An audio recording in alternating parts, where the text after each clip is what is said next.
الشيطان الرجيم.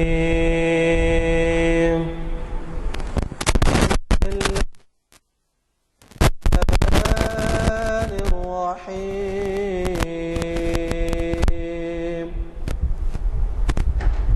لا يكلف الله نفسا إلا وسعها لها ما كسبت وعليها ما اكتسبت. ربنا لا تؤاخذنا إن نسينا أو أخطأنا. ربنا ولا تحمل علينا إصرا كما حملته على الذين من قبلنا. ربنا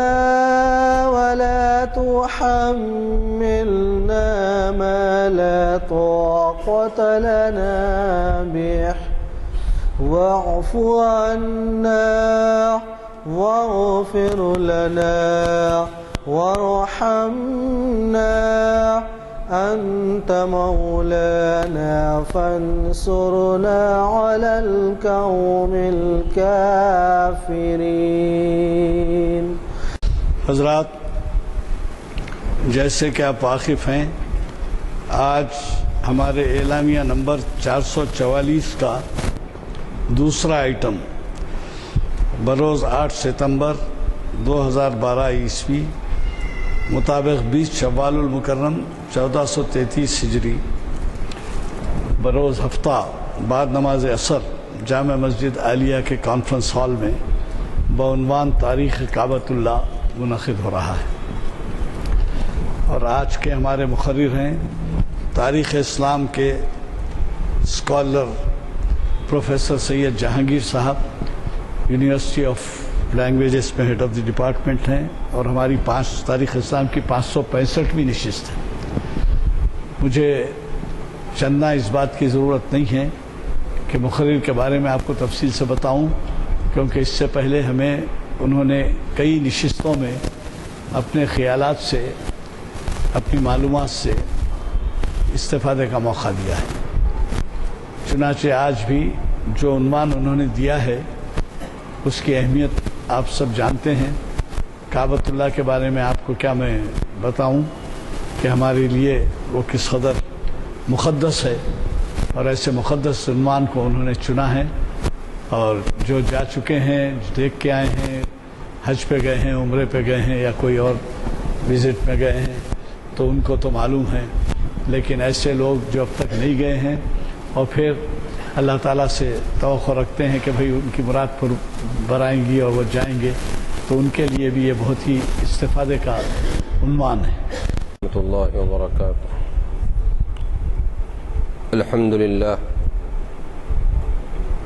الحمد لله الذي خلق الأرضين والسماوات وجعل الظلمات والنور وخلق الأنبياء والرسل لهداية البشرية وختم هذه السلسلة الذهبية الطاهرة على سيدنا ونبينا مولانا محمد وعلى آله وصحبه أفضل صلواتك وعدد معلوماتك بارك وسلم. قال تعالى في كلامه القديم: أعوذ بالله من الشيطان الرجيم بسم الله الرحمن الرحيم.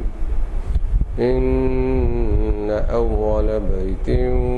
وضع للناس للذي ببكة مباركا وهدى للعالمين.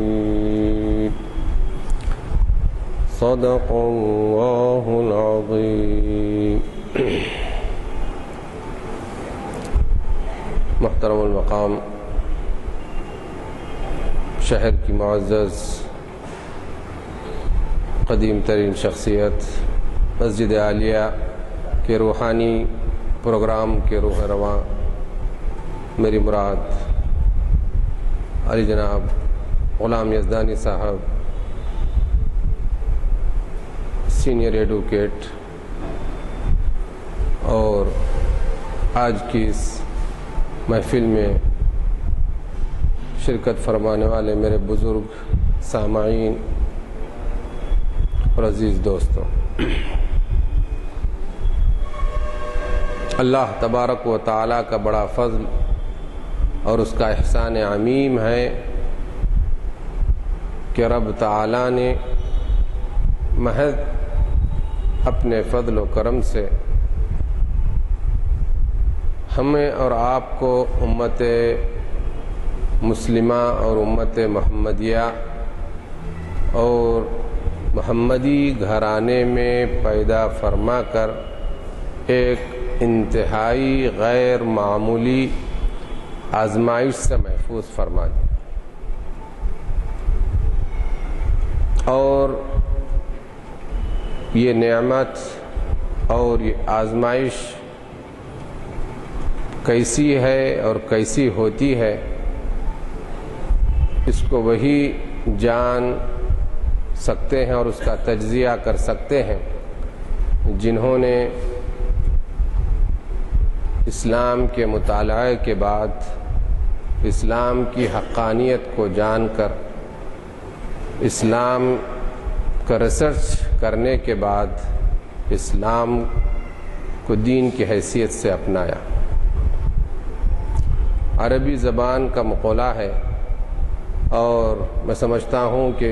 اس موقع پر بہت موزوں ہوگا کہ الصحۃ تاج علی رؤوس الاصحاء لا یراہ الا المرضى۔ عربی زبان کا مقولہ ہے کہ اگر صحت کی قدر و قیمت، اس کی اہمیت کا اندازہ انہی حضرات کو ہے، انہی حضرات کو ہوتا ہے جو بیمار ہوتے ہیں۔ بیمار لوگوں کو ہی صحت کی کیا اہمیت ہے، جس کے بارے میں کہا گیا عربی زبان کے پہلے حصے میں الصحۃ تاج علی رؤوس الاصحاء، کہ صحت مندوں کے سروں پر ایسا تاج ہے جو صرف بیماروں کو نظر آتا ہے۔ تو عزیزان گرامی، اس مقولے کے پیش کرنے کی وجہ یہ ہوئی کہ جو ہم کو اسلام ملا اور بلا کسی تگ و دو، بغیر کسی کوشش و کاوش، بغیر کسی بحث و تمحیص، بغیر کسی ریسرچ یا انالائز کے ہم کو اسلام ملا، اس کو اسی وجہ سے اس کی ہمارے ہاں کوئی اہمیت نہیں۔ اور یہ بھی روایت ہے، معاشرہ یہ بھی جانتا ہے کہ جس چیز کی اہمیت یا جو چیز بغیر کسی محنت اور بغیر قد و کاوش کے حاصل ہو جاتی ہے، اس کا انسان کے پاس کوئی بڑا مقام یا اس کے انسان کے پاس اس کی کوئی بڑی اہمیت نہیں ہوتی۔ یہی حال ہمارا ہے کہ ہمیں بغیر کسی تکلیف کے اسلام حاصل ہو گیا، تو اسلام کی اہمیت، مسلمان کا مقام و مرتبہ، مسلمان کا رب تعالیٰ کے پاس کیا مقام و مرتبہ ہے، وہ ہم نہیں جان سکتے۔ وہی جان سکتے ہیں جو ریسرچ کے بعد یا اسلام کی حقانیت کو جان کر اسلام کو قبول فرمایا۔ دو بزرگوں اور دوستوں، جیسا کہ محترم غلام یزدانی صاحب نے فرمایا کہ آج کا موضوع جو کعبۃ اللہ کی تاریخ سے متعلق ہے، ایک انتہائی غیر معمولی اہم موضوع ہے، بلکہ پوری دنیا کے مسلمانوں کا ایک ایسا محور ہے جس کے ساتھ ہر مسلمان کی چاروں پہر کی عبادتوں کا تعلق اس جہت اور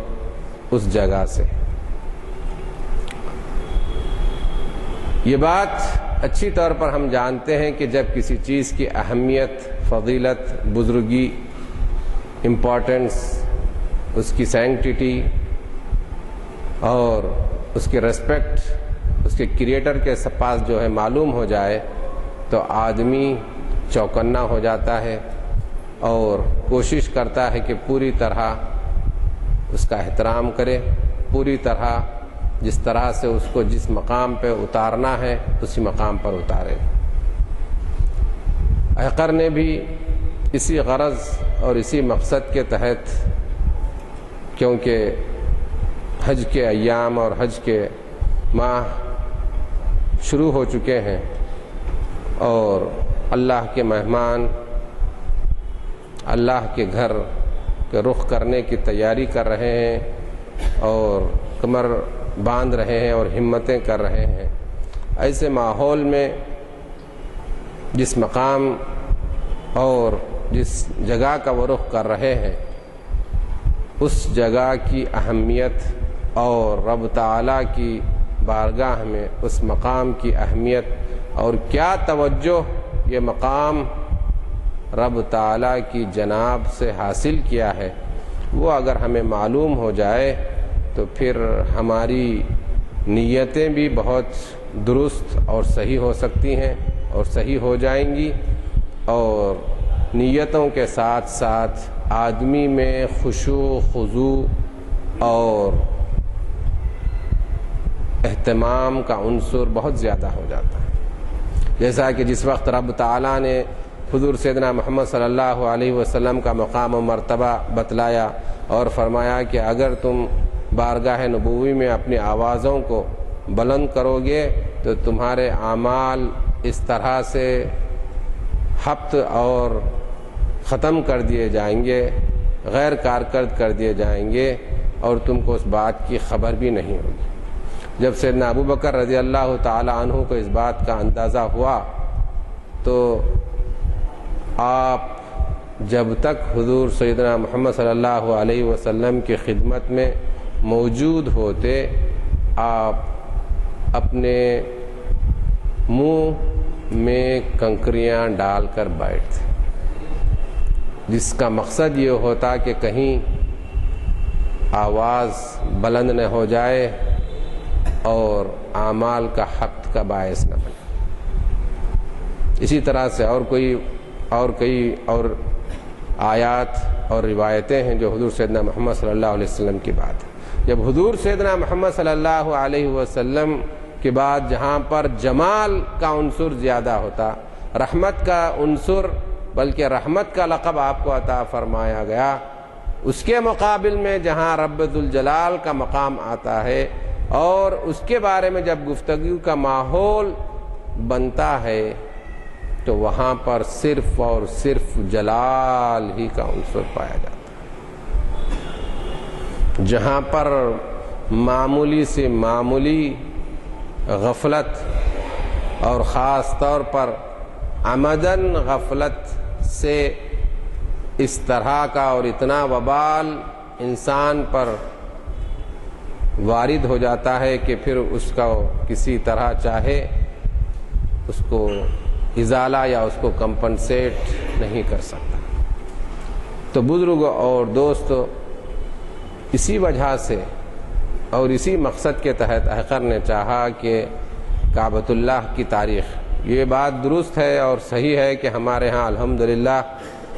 حیدرآباد جیسا کہ ہم مختلف شہروں اور ممالک کا دورہ کرتے ہیں تو ہم یہ کہتے ہیں کہ حیدرآباد ہندوستان کی اسلامی ثقافت کا دارالحکومت ہے۔ اس کی بنیادی اور اہم وجہ یہ ہے کہ ہماری حیدرآباد دکن کی معزز شخصیتیں اور جن کے اب آخری کڑی کے طور پر ہمارے نظروں کے سامنے محترم غلام یزدانی صاحب بھی نظر آتے ہیں، جو ہماتن شب و روز اس کوشش میں رہتے ہیں کہ کسی نہ کسی بہانے ملت کو کوئی اچھی بات پہنچ جائے اور ان کے لیے عمل اور بہتر عمل کا باعث بن جائے۔ آپ دیکھتے ہیں کہ ایک چھت کے نیچے ایک مسجد کے تحت صرف مسجدیں جہاں پر ہمارے شہر میں اور ہندوستان میں جہاں پر صرف آدمی کے اپنے رائے زنی کا ایک اہم اور بنیادی عنصر ہو چلا ہے، لیکن الحمدللہ مسجد عالیہ شب و روز اور روزانہ کسی نہ کسی موضوع پر، مختلف موضوعات پر معاشرے اور امت مسلمہ کی فکر سازی اور امت مسلمہ کی فکر کی غذا فراہم کر رہی، اور یہی وہ چیز ہے فکر کی غذا جو مسلمان کو مسلمان رکھتی ہے۔ آپ جانتے ہیں، یہ بات بھی مجھے کہنا بہت اچھا لگے گا کہ حضرت علامہ اقبال علیہ رحمہ جب اسپین کے دورے سے واپس آئے تو ان کے بہت ہی ایک قریبی دوست نے یہ ہمارے دینی مدرسوں کی جانب اشارہ کرتے ہوئے فرمایا کہ آپ یہ دینی اداروں کے ملاؤں اور مولویوں کو آپ کچھ مشورہ دیجئے کہ کچھ یہ اپنے اندر تبدیلی لائیں اور کچھ اپنے اندر ماڈرنزم، یا جس کو آج کل جدیدیت کا نعرہ دیا جا رہا ہے، یا آج کی ہماری حکومت جس کو مین اسٹریم میں لانے کی بات کر رہی ہے، جس طرح کی باتیں کر رہی ہیں۔ تو جب یہ باتیں علامہ اقبال علیہ رحمہ نے سماعت فرمائی تو فوراً آپ جس ماحول میں بھی تھی فوراً جاگ گئے اور فرمائے کہ بھائی ان بوریا نشینوں کو اسی حالت میں کام کرنے دو، کیونکہ میں نے اسپین میں اپنی آنکھوں سے یہ دیکھ آیا ہے اور یہ اچھی طرح دیکھ آیا ہوں کہ وہاں پر ان بوریا نشین مدرسوں کے عدم وجود نے باوجود مسلمانوں کے 800 سال سے زیادہ عرصے تک اسپین میں حکومت کرنے کے، وہاں پر مسلمان اور اسلام کا نام و نشان کالعدم اور ختم ہو گئے۔ میرے بزرگوں اور دوستو، آج ہندوستان اور ہندوستان کے نہ صرف شہروں میں بلکہ دیہاتوں چپے چپے میں اگر باوجود اس کے کہ ہم سے بہت کوتاہی ہو رہی ہے، لیکن پھر بھی جو تنظیمیں، جو تحریکیں اسلام کے نام پر کام کر رہی ہیں، وہ انہی مدرسوں کے فارغین کی کوششوں اور انہی کی روشنی اور انہی کے فیض کا نتیجہ اور ذریعہ ہے۔ تو بزرگوں اور دوستو، یہ چند باتیں کلمہ معترضہ کے طور پر نہ معلوم کیوں آئی ذہن میں آپ کے سامنے رکھ دیا۔ بزرگوں اور دوستو، کعبۃ اللہ کی تاریخ،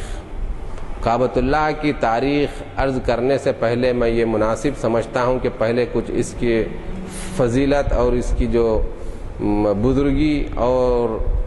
اس کی وجہ سے انسان اور ان مسلمان پر جو رحمتیں برکتیں نازل ہوتی ہیں، جو اس کے لیے لکھ دی جاتی ہیں، جن کا وہ مستحق ہو جاتا ہے، اس کے بارے میں عرض کر دوں تو آپ میں اور زیادہ دلچسپی تاریخ معلوم کرنے کی طرف ہوگی، اور رب تعالیٰ کے پاس اس جگہ کا اور اس دیکھنے میں تو ایک عمارت نظر آتی ہے، لیکن حقیقت میں یہ کیا ہے، یہ سمجھنے کی بات ہے۔ بزرگوں اور دوستو، اس سے بڑھ کر اور کیا چاہیے ایک بندے مومن کو کہ جب ایک بندے مومن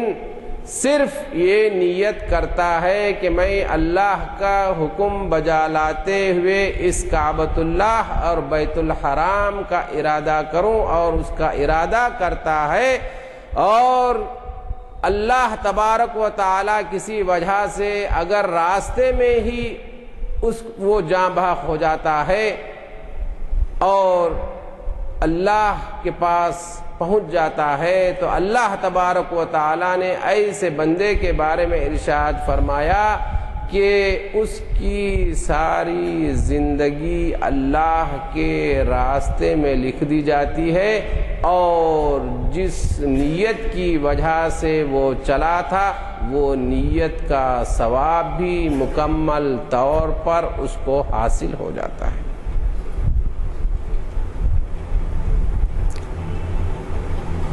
بزرگوں اور دوستوں، میں آپ سے عرض کروں، حدیث شریف کی روشنی میں ارشاد فرمایا گیا کہ جب تک مسلمان کعبۃ اللہ کی تعظیم اور اس کا احترام کرتے رہیں گے، وہ اللہ تعالیٰ کی نعمتوں، کرامتوں، افضال، فضیلتوں، بزرگیوں کے مستحق قرار پاتے رہیں گے، اور جس وقت مسلمانوں کے ذہن و دماغ اور ان کے عمل سے یہ ظاہر ہو جائے گا کہ وہ کعبۃ اللہ اور بیت الحرام کی تعظیم نہیں کر رہے ہیں، اور اس کی وقت ان کو ذہن و دماغ میں ان کے عمل میں کم ہو گئی ہے، تو پھر ان پر اللہ تعالیٰ کا عذاب نازل ہو جائے گا اور وہ اللہ کے عذاب کے مستحق قرار پائیں گے۔ بزرگوں اور دوستو، حدیث شریف میں آیا ہے کہ رب تعالی روز آنا 100 رحمتیں کعبۃ اللہ پر نازل فرماتا ہے. ان میں سے وہ رحمتیں ان لوگوں کے لیے بھی لکھی جاتی ہیں جو صرف اور صرف مسجد حرام میں بیٹھ کر صرف کعبۃ اللہ کو گھورتے رہتے ہیں اور کعبۃ اللہ کی جانب اور کعبۃ اللہ میں اپنی نگاہیں گاڑے ہوئے ہوتے ہیں اور کعبۃ اللہ کو دیکھتے رہتے ہیں. تو بتلائیے کہ جو مسلمان صرف کعبۃ اللہ کو دیکھ رہے ہوں گے تو اس کو بھی رب تعالیٰ نے رحمتوں کے استحقاق کا نہ صرف باعث بتلا رہا ہے بلکہ ان کے اس دیکھنے کو رب تعالیٰ کی بارگاہ میں عبادت تصور کی جاتی ہے. عزیزان گرامی، ایک اور سب سے اہم بات کے بعد میں اپنی اصل گفتگو کی طرف آؤں گا. حضور سیدنا محمد صلی اللہ علیہ وسلم نے ارشاد فرمایا، جب بندہ مومن مسجد حرام میں داخل ہوتا ہے اور جس وقت اس کی پہلی نظر کعبۃ اللہ پر پڑتی ہے اور وہ بندہ مومن اس پہلی نظر میں جو کچھ دعا جو کچھ وہ اللہ تعالیٰ سے مانگتا ہے رب تعالیٰ اس کو رد ہی نہیں فرماتا بلکہ اس کو مکمل طور پر مستجاب الدعوات میں قبول کر لیتا ہے. اس کی دعا مکمل طور پر قبول ہو جاتی ہے. کیا کیا باتیں کعبۃ اللہ کے متعلق، کیا کیا فضیلتیں، کیا کیا بزرگیاں رب تعالیٰ نے ودیعت فرمائی اور لکھ دی ہیں. ان چند تمہیدی کلمات کے بعد جس آیت شریفہ کی تلاوت کا شرف احقر نے حاصل کیا، ان اول بیت وضع للناس للذی ببکۃ مبارکا وہدی للعالمین، کہ یقیناً ان ہم لوگ یہاں پر عموماً ہوتا یہ ہے کہ ہمارے جتنے بھی قرآن مجید ہیں اور ہم لوگ بھی جب ترجمہ کرتے ہیں، بہت سارے مقررین حضرات انا کا ترجمہ ہم بے شک کہتے ہیں. عربی زبان اتنی کوتاہ یا اردو زبان اتنی کوتاہ زبان نہیں ہے کہ جس میں ہم کو الفاظ نہ ملے اپنی تعبیر کے لیے. انا کے لیے یقیناً کا لفظ تصور ہے. انا کے معنی جو آتے ہیں یقیناً، جس کو انگریزی زبان میں ہم انڈیڈ کہتے ہیں اور اردو زبان میں ہم اس کے لیے یقیناً کا لفظ استعمال کرتے ہیں. اب جو ہم بے شک کے معنی کرتے ہیں، میں آپ سے بزرگوں سے یہ عرض کروں گا کہ عربی زبان میں بھی بے شک کے لیے واضح طور پر قرآن مجید میں لفظ ذکر ہے. جیسے آپ تلاوت فرماتے ہیں ذالک الکتاب لا ریب فیہ، لا ریب، جس میں کسی قسم کا شک نہیں. تو اس ترجمے میں جو کہ معنوی اعتبار سے اتنا اختلاف یا اتنی پیچیدگی یا اتنے معنی بدلنے کا عنصر نہیں ہے، لیکن پھر بھی اس طرح کے اگر ہم اپنے آپ کو بچائے رکھیں تو میں سمجھتا ہوں کہ یہ جو معنی میں جو الفاظ نہ ہونے کے ایک جیسے خیال پیدا ہوتا ہے وہ چیز نہ ہوگی. تو ان اول بیت، یقیناً سب سے پہلا گھر جو لوگوں کی عبادت کے لیے اس روئے زمین پر رکھا گیا وہ کعبۃ اللہ ہے. اور یہ کعبۃ اللہ لوگوں کی ہدایت کا باعث بھی ہے. وہ کس طرح سے اور کیوں کر میں انشاءاللہ آپ کے سامنے رکھنے کی کوشش کروں گا، اور خاص طور پر وقت اگر اجازت دیں کیونکہ وقت تنگ ہے، اتنی تمام چیزوں کو اتنے مختصر وقت میں نہیں سمویا جا سکتا، لیکن پھر بھی کوشش کی جائے گی اللہ کے فضل سے انشاءاللہ کہ آپ کے سامنے کچھ ایسی باتیں رکھی جائیں جو کعبۃ اللہ سے متعلق مفید ہوں اور آپ کی معلومات میں اضافہ ہو اور باعث ہو، اور وہ میرے لیے بھی جو ہے نا صدقہ جاریہ یا جو ہے نا اپنے علم میں تازگی کا باعث ہو۔ بزرگوں اور دوستو، اللہ تبارک و تعالی کا عرش، جس کے بارے میں آپ اور ہم سب اچھی طور پر جانتے ہیں کہ آسمانوں میں ہے، حدیث شریف میں آیا ہے کہ رب تعالی زمینوں اور آسمانوں کو پیدا فرمانے سے قبل رب تعالی کا عرش پانی پر تھا۔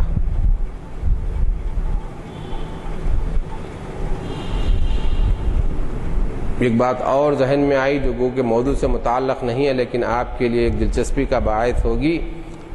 روایتوں میں آتا ہے کہ رب تعالیٰ کا عرش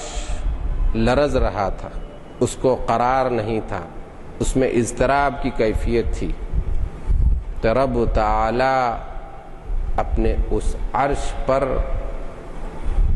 آیت شریف بسم اللہ الرحمن الرحیم کو اس پر رکھا۔ جیسے ہی بسم اللہ الرحمن الرحیم کی آیت شریفہ کو عرش پر رکھا گیا تو عرش کو قرار میسر ہو گیا۔ میں جو بات آپ کے سامنے عرض کرنے کا مقصد یہ ہے میرے بزرگوں اور دوستو، ایک ایک چھوٹی آیت، ایک ایک لفظ جو قرآن مجید میں مذکور ہے، اس کی کیا کیا فضیلتیں ہمارے لیے ودیعت فرمائی گئی، کیا کیا کہا گیا۔ آج دنیا میں ریسرچ ہو رہا ہے، ابھی ہم لوگ آپس کی چپخلیشوں یا یہ درست وہ غیر درست کے اسی مخمسے میں ہم پڑھے ہوئے ہیں، لیکن ہدایت پانے والے اور ہدایت کے متلاشیوں نے اپنے نہ صرف دل کی آنکھ سے بلکہ سائنس کی آنکھ سے بھی یہ نتیجہ اخذ کرنے میں بھی کامیاب ہو گئے ہیں کہ جس پانی پر قرآن مجید دم کیا جاتا ہے، اس پانی کے مقابلے میں جس پر قرآن مجید دم نہیں کیا جاتا، ہزاروں گنا رد و بدل اور تبدیلی نظر آئی۔ اور یہ ریسرچ جاپان کے سائنسدانوں نے کیا۔ میرے بزرگوں اور دوستو، یہ میں آپ کو بتلانا چاہتا ہوں کہ یہ جو قرآن مجید مجھ کو اور آپ کو دیا گیا، یہ یوں ہی چیز نہیں ہے، یہ ایسی ہی چیز نہیں ہے۔ قرآن مجید تو آپ سے مجھ سے بار بار کہہ رہا ہے کہ ایسی کوئی چھوٹی اور بڑی چیز نہیں ہے، لیکن وہ سب کا سب قرآن مجید میں ہے، نہ کوئی سوکھی چیز، نہ کچی چیز، نہ کوئی ذرہ اور نہ کوئی پہاڑ، سب کا سب اس کتاب میں موجود ہے۔ کیا کیا باتیں قرآن مجید نے اپنے بارے میں ذکر کیا؟ کیا آپ نے ملاحظہ نہیں فرمایا کہ اگر یہ قرآن مجید کو انتہائی مضبوط ترین چٹان پر نازل کر دیا جائے تو وہ چٹان رب تعالیٰ کی ہیبت اور اس کی خشیت سے ریزہ ریزہ پارا پارا ہو جائے؟ یہ باتیں میں آپ کے سامنے اس لیے اس غرض سے عرض کر رہا ہوں کہ ہم کو اور آپ کو ایک نئے سرے سے دوبارہ مجھ کو اور آپ کو اس قرآن مجید سے جڑنا ہے۔ اور جس وقت میں اور آپ نے اس قرآن مجید کو یہ جو صرف ہماری نظر صرف کاغذوں پر ہے، کاغذ سے نکل کر اس کی روح میں جب پہنچ جائے گی میری بزرگوں اور دوستوں، میں آپ سے یہ کہنا چاہتا ہوں اور یقین دلانا چاہتا ہوں میں یہ اپنے نوجوانوں کو، اس وقت یہ ساری دنیا آپ کے قدموں میں ہوگی۔ تو بزرگوں اور دوستوں، اللہ تبارک و تعالی کا عرش پانی پر،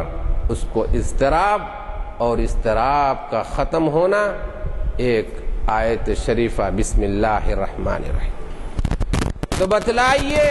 کہ اگر میں اور آپ اپنے یقین کی کیفیت کے ساتھ اس بسم اللہ الرحمن الرحیم کا ورد کریں، اور آپ یقین کے ساتھ یہ جو سب سے زیادہ اور سب سے بنیادی کمی اس وقت میرے مسلمان بھائیوں میں اور مسلم معاشرے میں ہے، وہ یقین کی کمی ہے۔ میں آپ کے سامنے ایک بڑا غیر معمولی واقعہ رکھ سکتا ہوں، لیکن وقت مجھے اس کی اجازت نہیں دیتا۔ لیکن ایک غیر مسلم نے اپنے یقین کی وجہ سے، جو اپنے غیر الہ یعنی رب کے علاوہ دیگر پتھروں اور درختوں میں اپنا یقین رکھ کر اس نے کامیابی حاصل کر لی۔ لیکن ہمارے پاس سب کچھ موجود ہونے کے آج ہمارے دل میں صرف اور صرف یقین کی کمی اور یقین نہ ہونے کی بنا جن مسائل سے میں اور آپ دوچار ہیں وہ کسی سے چھپی بات نہیں۔ رب تعالیٰ نے تو مجھ سے اور آپ تک یہاں تک فرمایا اپنے حبیب کے زبان سے کہ اگر میرا بندہ اپنے جوتے کا تسمہ بھی مجھ سے طلب کرے تو ہم اس کی آواز سنتے ہیں، ہم اس کو فراہم کرتے ہیں۔ چاہیے تو وہ زبان چاہیے جو یہ چیز اس طرح سے مانگے اور اس طرح سے رجوع ہو۔ میرے بزرگوں اور دوستوں، جب رب تعالیٰ نے زمینوں اور آسمانوں کو پیدا فرمانے کا ارادہ فرمایا، اس وقت یعنی کعبۃ اللہ کا وجود پانی پر موجود تھا۔ حضرت سیدنا عبداللہ ابن عباس رضی اللہ عنہما کی روایت ہے، آپ ارشاد فرماتے ہیں کہ جب رب تعالیٰ کا عرش پانی پر تھا، اسی پانی پر ایک جھاگ نما کیفیت نمودار ہوتی، اور یہ جھاگ نما جو کیفیت تھی یہی کعبۃ اللہ کی وجود تھا، کعبۃ اللہ کا مجسمہ اس شکل میں موجود تھا۔ روایتوں میں آتا ہے زمین و آسمانوں کے پیدا کرنے سے 2000 سال پہلے سے کعبۃ اللہ کا وجود پانی پر موجود تھا۔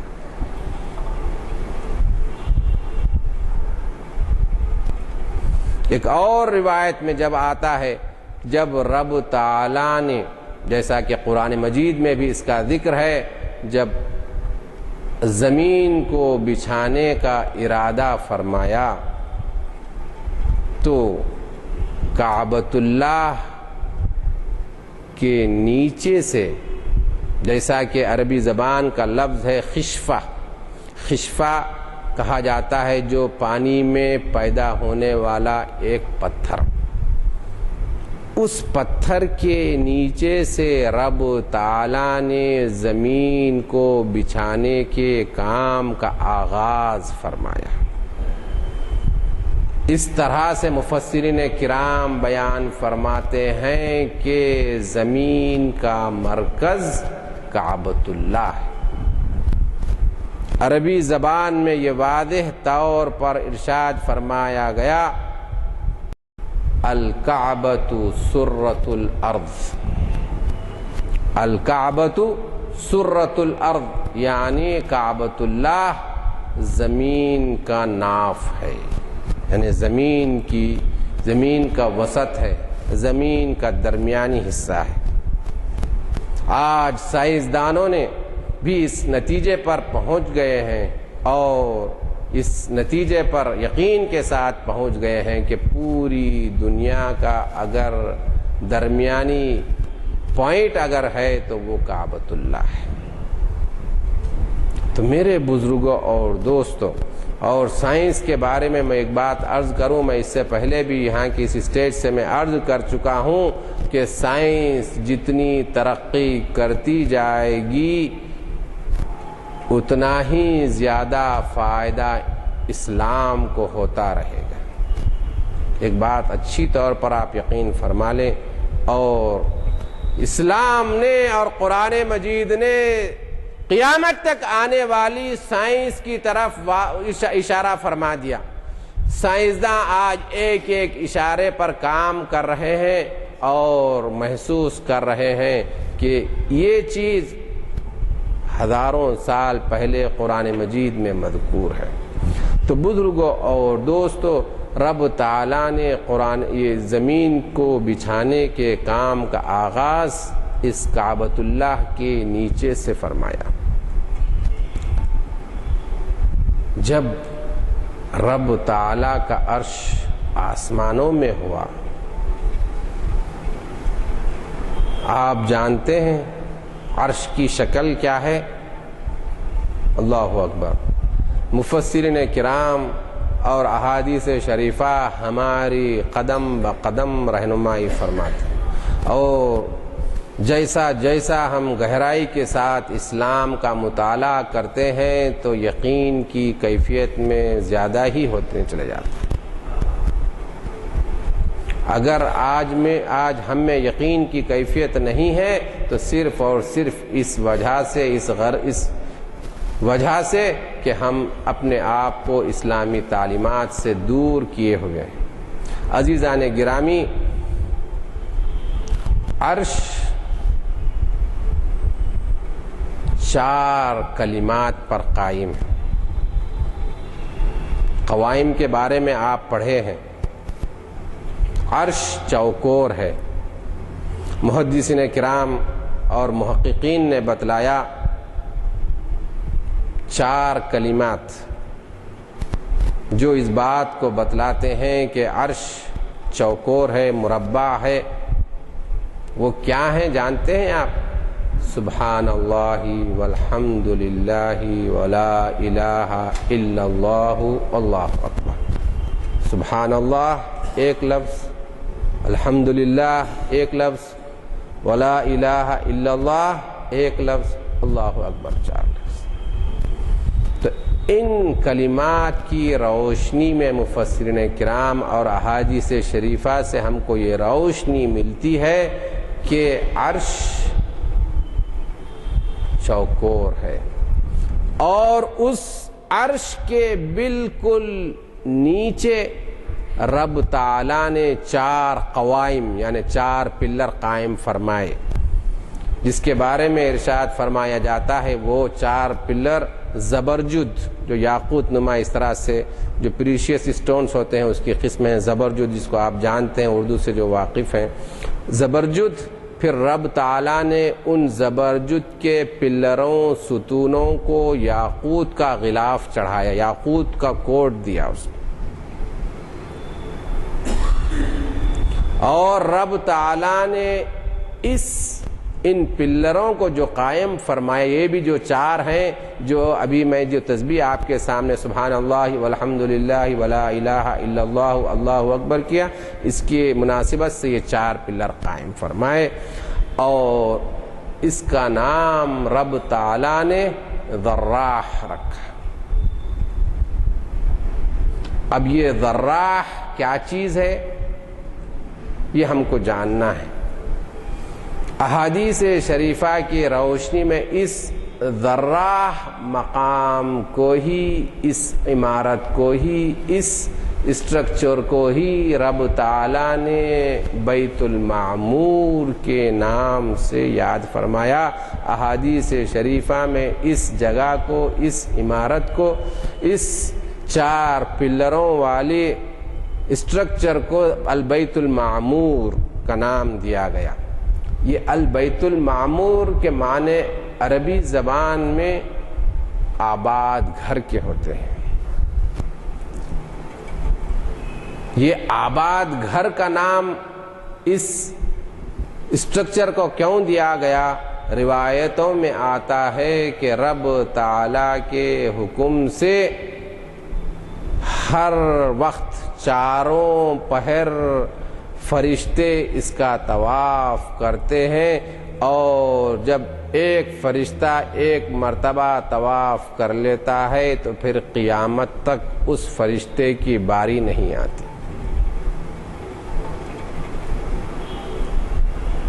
البیت المعمور، البیت المعمور کے نیچے ہی پھر سدرۃ المنتہا اور جنت، پھر اس کے بعد آسمانوں کا سلسلہ شروع ہوتا ہے۔ 7 آسمانوں کے بعد جو سلسلہ شروع ہوتا ہے سدرۃ المنتہا، پھر اس کے بعد آپ جنت، پھر اس کے بعد عرش، اور 7ویں آسمان پر یہ البیت المعمور جو حضرت سیدنا ابراہیم علیہ السلام کا مقام بھی ہے۔ میں اس کی تفصیل میں نہیں جاؤں گا، بڑی دلچسپ روایت ہے، لیکن میں عرض نہیں کر سکتا آپ کے سامنے کیونکہ وقت میرے لیے بہت تنگ ہے۔ اس موضوع سے متعلق کچھ عرض کرنا چاہتا ہوں۔ تو بزرگوں اور دوستو، یہ البیت المعمور یہ ہے کیا چیز؟ عرش کے بالکل متوازی، اس کے بالکل نیچ میں البیت المعمور، یہ در حقیقت آسمان، 7ویں آسمان کا کعبۃ اللہ ہے۔ حضور سیدنا محمد صلی اللہ علیہ وسلم نے ارشاد فرمایا کہ یہ جو زمین کا کعبۃ اللہ ہے یہ 15 کعبۃ اللہوں میں کا ایک کعبۃ اللہ ہے۔ 7 کعبۃ اللہ آسمانوں میں ہے اور 7 کعبۃ اللہ زمین میں ہے، اس زمین کے نیچے اور 7 زمینوں میں۔ حضور سیدنا محمد صلی اللہ علیہ وسلم نے وضاحت فرماتے ہوئے ارشاد فرمایا کہ ان کے ایک سمت میں اور بالکل ایک جیسی شکل اور ایک جیسی کیفیت میں ہونے کے بارے میں یوں فرمایا، اگر البیت المعمور یا بیت معمور والی چیز اگر زمین تک آ جائے نیچے تک تو تمام کے تمام ایک ساتھ اسی طرح سے ایک کے بعد ایک نیچے آ جائیں گے۔ تو میرے بزرگوں اور دوستو، یہ جو زمین کا کعبۃ اللہ ہے یہ اس کے بالکل مقابل میں آسمانوں پر 7 آسمانوں میں ایک کعبۃ اللہ ہے، اور انہی کعبۃ اللہ کے بعد جو 7ویں آسمان پر کعبۃ اللہ ہے وہ البیت المعمور ہے، اور اس کے بالکل مقابل میں عرش الہی ہے۔ تو اس کا مطلب یہ ہوا کہ غیر محسوس طریقے پر بندہ مومن جب کعبۃ اللہ کا رخ کرتا ہے تو وہ عرش الہی کا طواف کرتا ہے، عرش الہی کے طواف کی، اس کے گرد گھومنے کی اس کو سعادت نصیب ہوتی ہے۔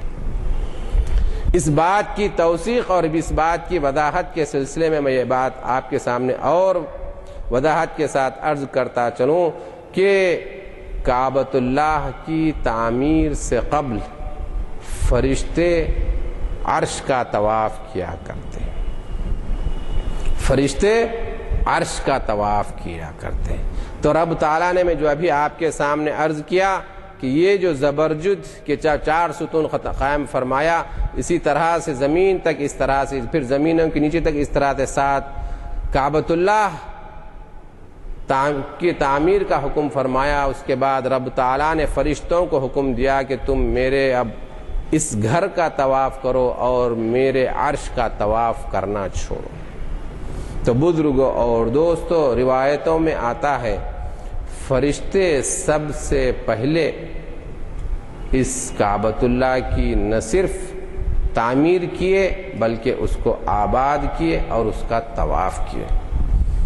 آپ اچھی طرح جانتے ہیں قرآن مجید کی آیت شریفہ کی روشنی میں وَإِذْ قَالَ رَبُّكَ إِنِّي جَاعِلٌ فِي الْأَرْضِ خَلِيفَةً، کہ جب رب تعالیٰ نے یہ ارشاد فرمایا کہ میں اس روئے زمین پر میں اپنا خلیفہ بنانا چاہتا ہوں، تو فرشتوں نے فرمایا، عرض کیا بارگاہ الہی میں کہ کیا رب تعالیٰ تو زمین پر ایسے مخلوق کو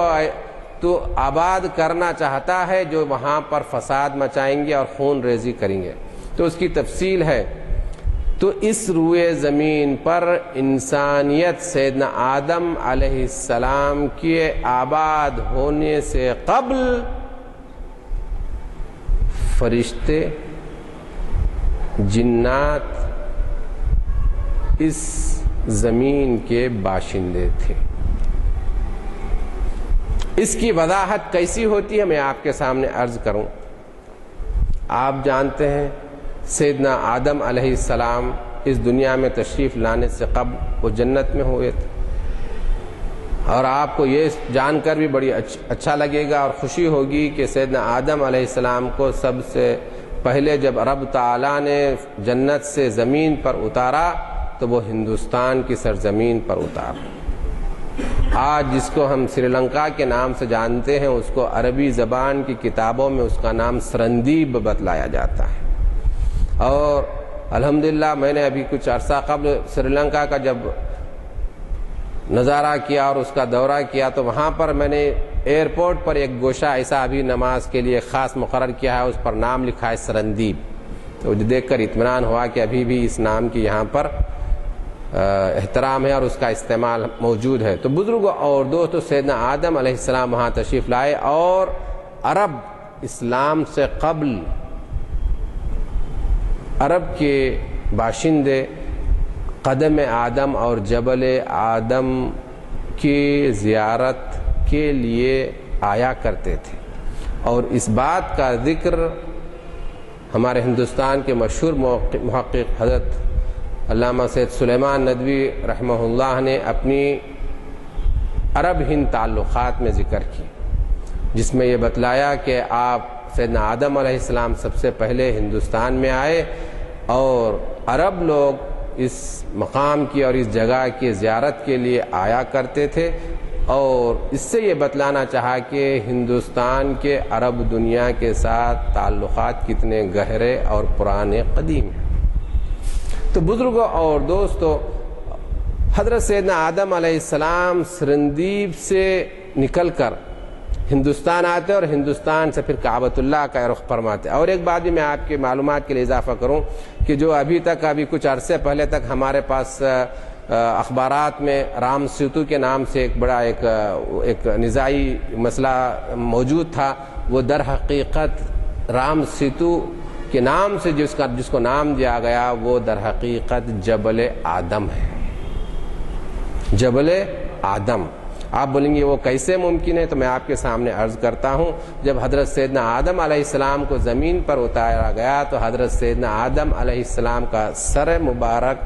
آسمان سے ٹکراتا. پھر اس کے بعد آپ کے خد کو چھوٹا کیا گیا, 60 گز تک آپ کا خط ہوا. اور یہ بھی بات روایتوں میں موجود ہے کہ جہاں جہاں حضرت سیدنا آدم علیہ السلام سری لنکا یا سرندیب اور ہندوستان کے راستے سے کعبۃ اللہ کا سفر فرمائے تو جہاں جہاں بھی آپ نے اپنے قدم مبارک رکھا وہاں رب تعالیٰ نے اپنی رحمت سے آبادی کو بسایا, آبادی کو پیدا فرمایا. تو بزرگوں اور دوستو, سیدنا آدم علیہ السلام یہاں سے وہاں کا حج فرماتے ہیں. اور روایتوں میں آتا ہے سیدنا آدم علیہ السلام کے لیے زمین کو لپیٹ دیا جاتا اور وقت کو روک دیا جاتا. اس طرح سے یہ ماحولیات ہمارے سامنے روایتوں میں یہ موجود ہے. سیدنا آدم علیہ السلام جب رب تعالیٰ کی بارگاہ میں عرض کیا, ربی جب میں زمین پر آیا تو میں فرشتوں کی تسبیح و تحلیل سنا کرتا تھا. اب جب کہ میرا قد آسمان کے قد سے کم ہو کر 60 گز پر ہو گیا تو میں وہ ان کی فرشتوں کی تسبیح و تحلیل نہیں سن پا رہا ہوں. ایسے موقع پر رب تعالیٰ کا حکم ہوا کہ آدم فلاں جگہ پر جاؤ اور تم میری یاد میں میرے لیے گھر تعمیر کرو. اور رب تعالیٰ نے اس گھر کو جو عزت پہلے ہی بخشتی تھی اس کے بارے میں فرمایا کہ میں اس گھر میں میری ہر قسم کی برکتیں رحمتیں وہاں ہوں, تمہارے وہاں پر دل کی تسکین ہو جائے گی. تو عزیزان گرامی, جو بات میں آپ سے عرض کرنا چاہتا ہوں, اس کعبۃ اللہ کی قدامت, اس کی عمر اور رب تعالیٰ کے ساتھ اس کا تعلق, پھر باو آدم اور ابو البشر سیدنا آدم علیہ السلام کا اس گھر کعبۃ اللہ سے کتنا گہرا اور کتنا پرانا, بلکہ آپ سب سے پہلے انسان معمار ہے. فرشتوں کے بعد سب سے پہلے فرشتوں کی جانب سے کعبۃ اللہ کی تعمیر کے بعد انسانوں میں انسانیت میں سب سے پہلے کسی نے کعبۃ اللہ کی تعمیر فرمائی تو وہ حضرت سیدنا آدم علیہ السلام ہے. حضرت سیدنا آدم علیہ السلام جو آپ جانتے ہیں کہ جس بنا پر وہاں سے آپ کو زمین پر بھیجا گیا تھا اور اس کے بعد آپ رب تعالیٰ کی بارگاہ میں دعا فرماتے رہے. اس آپ کی گریہ وزاری کو احادیث شریفہ میں بیان کرتے ہوئے بتلایا گیا کہ آپ کی نوحہ خوانی اور رب تعالیٰ کی بارگاہ میں استغفار اور بکا کو دیکھ کر فرشتے بھی آپ کے ساتھ نوحہ خوانی اور روتے وہ بھی رنجیدہ اور پشیمان ہوتے. اس پشیمانی اور اس تکلیف کو دور کرنے کے لیے رب تعالیٰ نے حضرت سیدنا آدم علیہ السلام کی دلجوئی اور تسلی کی خاطر جنت سے ایک خیمہ نازل فرمایا، یاقوت کا خیمہ نازل فرمایا، اور اس خیمے کو مکمل اسی جگہ پر نصب کیا گیا جہاں پر اب کعبۃ اللہ موجود ہے. اور رب تعالیٰ نے اس خیمے کی روشنی کے لیے 3 یاقوت کی قندیلیں روانہ فرمائیں جو جنت کے نور سے روشن ہوا کرتی تھی.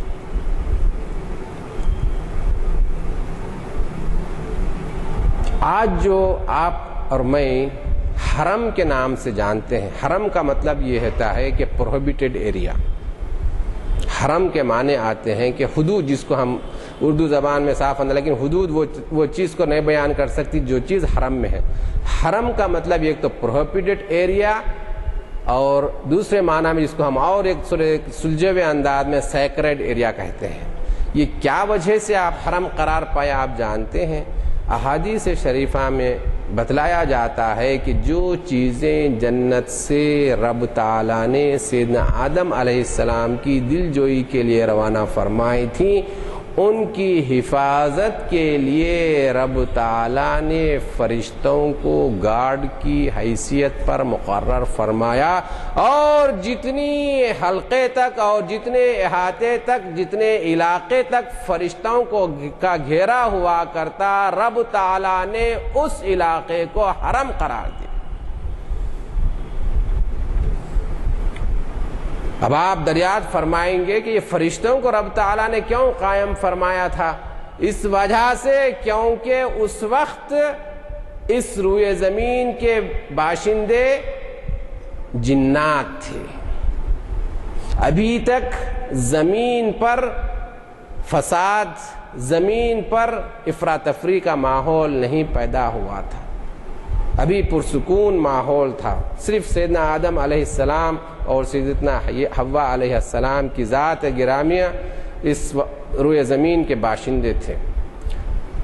صرف اور صرف جنات. آپ جانتے ہیں، پھر ایک بار یادداشت میں اضافے کے لیے اور اس کی تجدید کے لیے، کہ روئے زمین پر اور رب تعالیٰ کی ان گنت مخلوقات میں سے صرف 2 مخلوقات انسان اور جن ہی 2 ایسی مخلوقات ہیں جو رب تعالیٰ کے احکام کے مکلف ہیں. کل قیامت کے دن صرف رب تعالیٰ ان 2 جنسوں سے ہی ان کے اعمال اور ان کے شب و روز کے بارے میں دریافت فرمائے گا، اس کا حساب و کتاب لے گا. بتلایا جاتا ہے. اس وضاحت کے بعد یہ عرض کرنا چاہوں گا کہ جو کوئی انسان یا مخلوق روئے زمین پر جنت کی کوئی چیز دیکھ لے تو اس پر جنت واجب ہو جاتی ہے، اس پر جنت واجب ہو جاتی ہے. اس وجہ سے رب تعالیٰ نے اس حرم پاک اور یہ جنت کی یہ چیزیں جو خیمہ، قندیلیں اور ایک اور پتھر کے بارے میں بھی بتلایا گیا جس کے بارے میں حجر اسود کہا جاتا ہے۔ مختلف روایتیں ہیں لیکن روایتوں میں تضاد نہیں ہے۔ یہ بھی وجہ ہو سکتی ہے، یہ بھی وجہ ہو سکتی ہے، اس میں آپ یہ نہ سمجھیں کہ یہ بھی کہا گیا یہ بھی کہا گیا۔ تو حجر اسود کو جب جنت سے آیا تو وہ حضرت سیدنا آدم علیہ السلام کی کرسی کا کام دیا کرتا تھا۔ حضور سیدنا محمد صلی اللہ علیہ وسلم نے ارشاد فرمایا جنت سے دو جو پتھر آئے ہیں، ایک حجر اسود اور ایک ہے مقام ابراہیم۔ روایتوں میں آتا ہے کہ یہ دو جو فرشتے تھے ان کو جو نا پتھروں کی شکل میں زمین پر بھیجا گیا۔ اس کو بتلایا جاتا ہے کہ جب حضرت سیدنا عمر رضی اللہ تعالی عنہ حجر اسود کے سامنے کھڑے ہو کر فرمایا میں جانتا ہوں کہ تو نہ فائدہ پہنچا سکتا ہے اور نہ نقصان پہنچا سکتا ہے، لیکن میں صرف تیرا استلام صرف اس وجہ سے اس بنا پر تجھے چھو رہا ہوں کیونکہ میں نے حضور سیدنا محمد صلی اللہ علیہ وسلم کو تیرا استلام کرتے ہوئے دیکھا ہے۔ سیدنا علی رضی اللہ عنہ آپ کے بازو تھے، آپ نے فوراً تصحیح فرماتے ہوئے ارشاد فرمایا لا یا عمر، اے عمر رضی اللہ عنہ بات ایسی نہیں ہے، وَهُوَ يَنْفَعُ وَيَضُرُّ، حجر اسود فائدہ بھی پہنچاتا ہے نقصان بھی دیتا ہے۔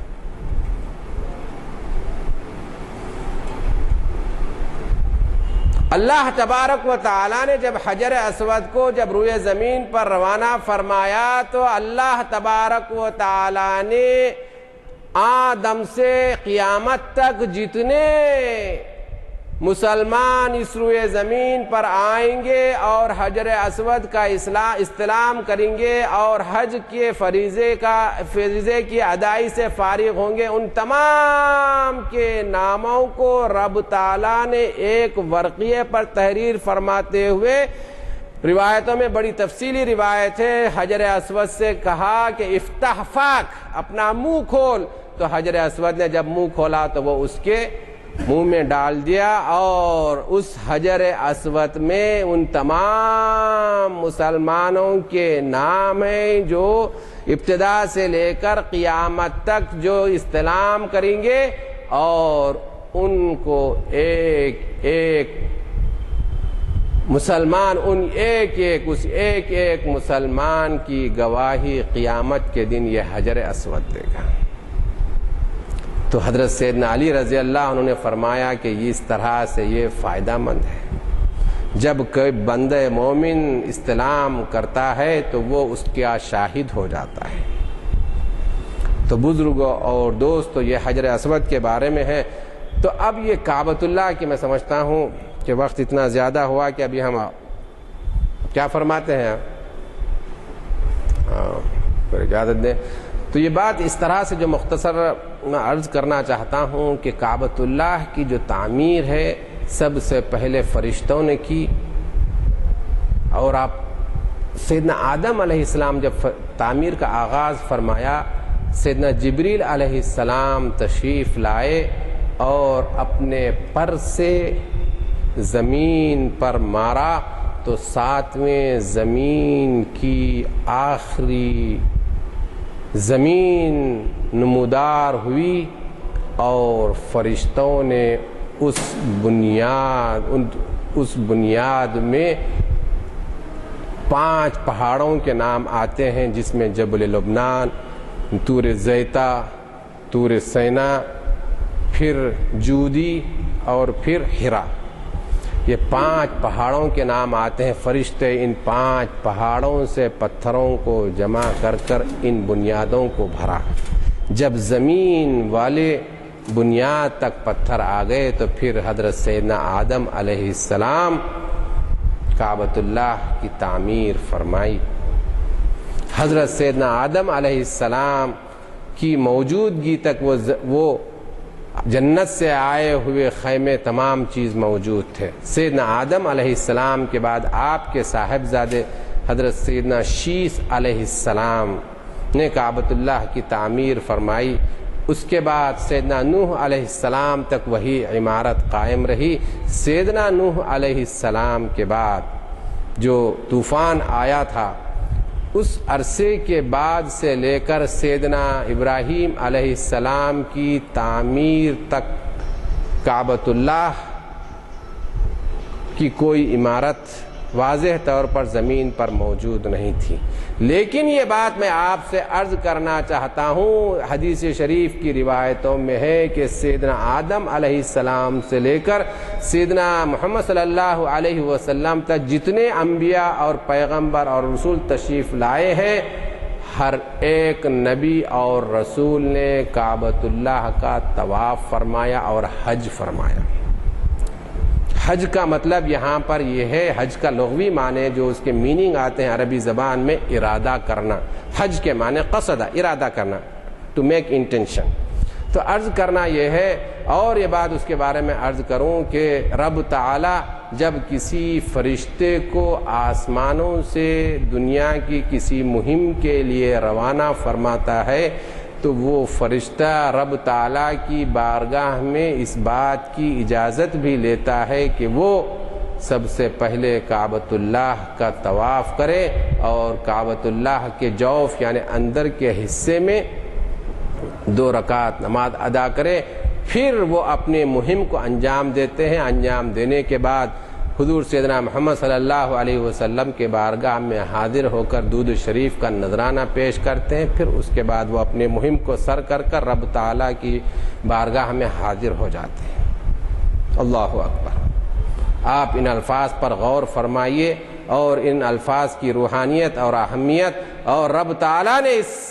جگہ کو اور اس عمارت کو جو محتم بشان اور غیر معمولی اہمیت اور اپنے فضل و کرم اور اپنے رحمت کا مظہر بنایا ہے۔ رب تعالیٰ نے اس عمارت کو اپنی رحمت کا مظہر بنایا ہے۔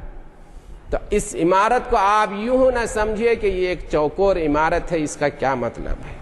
میرے بزرگوں اور دوستو، بات ایسی نہیں ہے۔ تو سیدنا ابراہیم علیہ السلام جب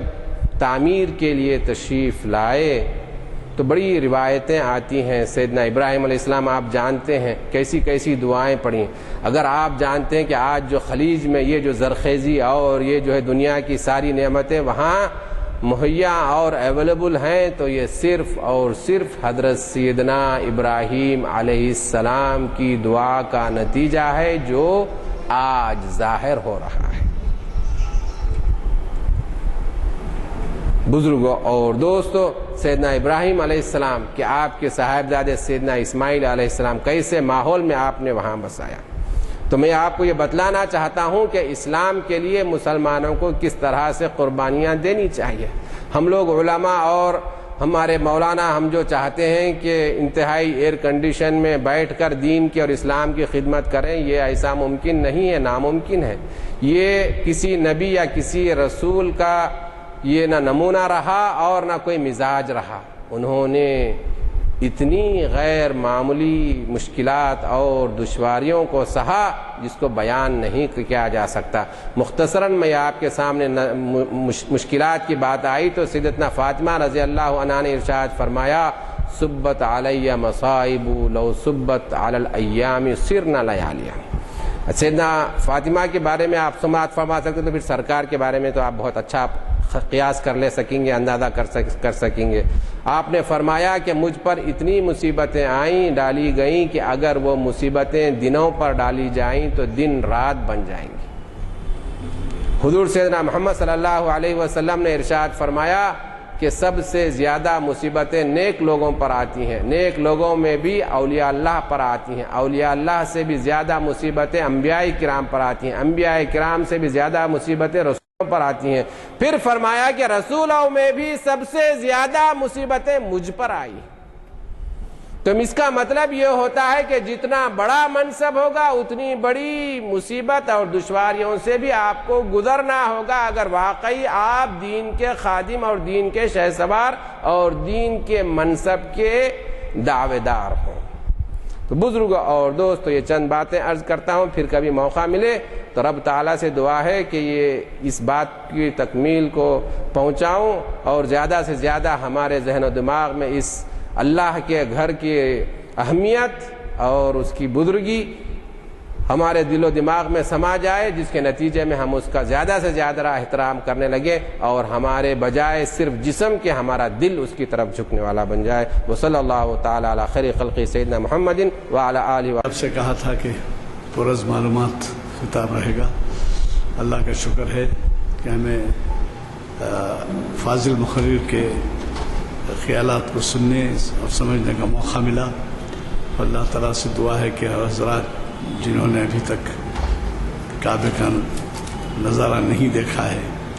کعبۃ اللہ شریف کا طواف نہیں کیا ہے، حج کے لیے نہیں گئے ہیں، عمرے کے لیے گئے ہیں، ان سب کو نصیب ہو۔ اور آپ سے جس سے میں نے گزارش کی ہے کہ پیر کا بھی اور چہارشنبے کا بھی پروگرام بہت خاص ہے، اس میں بھی شرکت فرمائیں، چونکہ دعا ہو چکی ہے، اب محفل برخاست کی جاتی ہے۔